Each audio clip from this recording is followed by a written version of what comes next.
They received in that winning European match in Iceland on Wednesday. So Crystal Palace, bottom of the table, know well enough what they face today. Steve Kember leads the side with Alan Birchnell and Bobby Tambling restored to it, Jerry Queen as well. But they've not had a win since the opening day of the season, and the odds are that they will come and defend.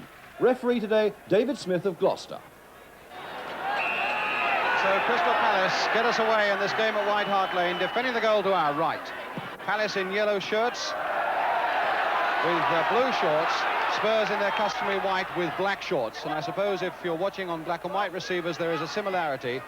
Let me just point out for you that Crystal Palace are the team wearing with the black ring to their shirts around the neck and arms, and also the black ring at the top of their stockings. Now here's Alan Birchnell back in the side after 3 games, but a poor pass, and it's Martin Chivers for Spurs. Kinnear, Chivers. Kinnear again. And Coates. Wall watching him very closely, and Gilzean, a certain amount of inconclusive play there in the Crystal Palace defence. But now Kinnear. Gilzean. And Mel Blythe, in fact, who shot into his own goal in this corresponding match last season. I'm sure he must have had that on his mind at that particular moment, but he got out of trouble well.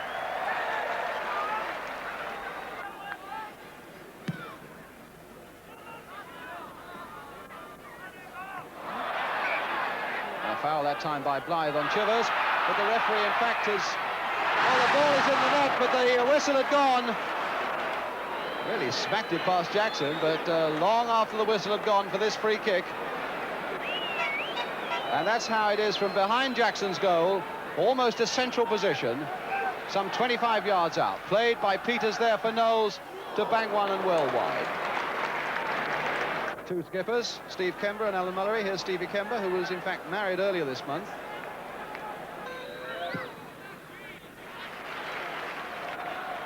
David Payne.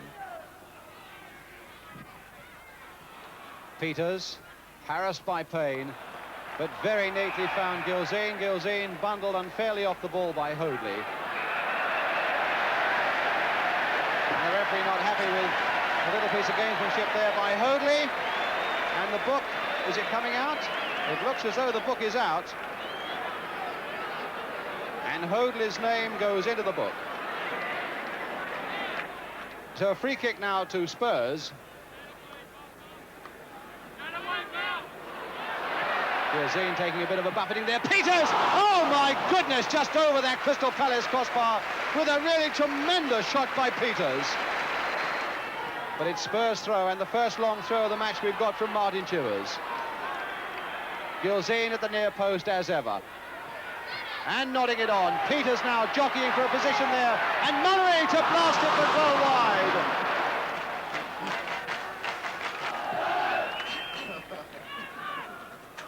Jenkins. Linesman again flagging on this side, but of course the final decision is always with the referee. And if the linesman sees anything, he's got a flag. And now Perryman. Peters. Oh, and Gilzean. Down he goes, and that surely has got to be a penalty, and it is a penalty. That was a very good piece of refereeing. In fact, Mr. Smith delaying that decision until he saw whether the ball finished up in the net, because he felt that it was a penalty offence when Gilzean was brought down, and then when it went wide, gave the penalty. But now it becomes a battle between Martin Peters placing that ball and John Jackson in the Crystal Palace goal. Here he comes, and there it is. Absolutely no mistake about it. The perfect penalty from Martin Peters, and it puts Spurs into the lead.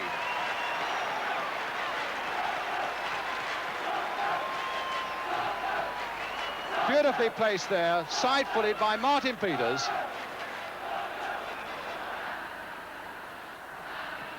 England still not out of trouble, though the linesman is flagging furiously. Birchnell there, and my goodness, that was a bad back pass there that almost let Birchnell in for Crystal Palace. Well, Mike England would have been a bit sore about that one. McCormick to Birchnell, nicely inside for McCormick. Perryman to cut it out, Coates. Oh, and Blythe and McCormick knocking each other's out, and Chivers to tuck it away for the second one. Well, that really was a chapter of accidents in that Crystal Palace defence, with Blythe and McCormick knocking each other out, and the ball running loose for Martin Chivers. England's gone up for it. What a massive throw that is without any real effort at all, and Blythe put it away for Perryman. Gilzine, Perryman! Oh, and my goodness, that cannoned off Mel Blythe, when it looked very much as though that was on the way for number 3. Oh, goodness, Kemba caught that right in the face from Knowles. And they were both going for it with their feet. And honestly, that must have been 6 of one, half dozen of the other, but Mr. Smith has got his book out.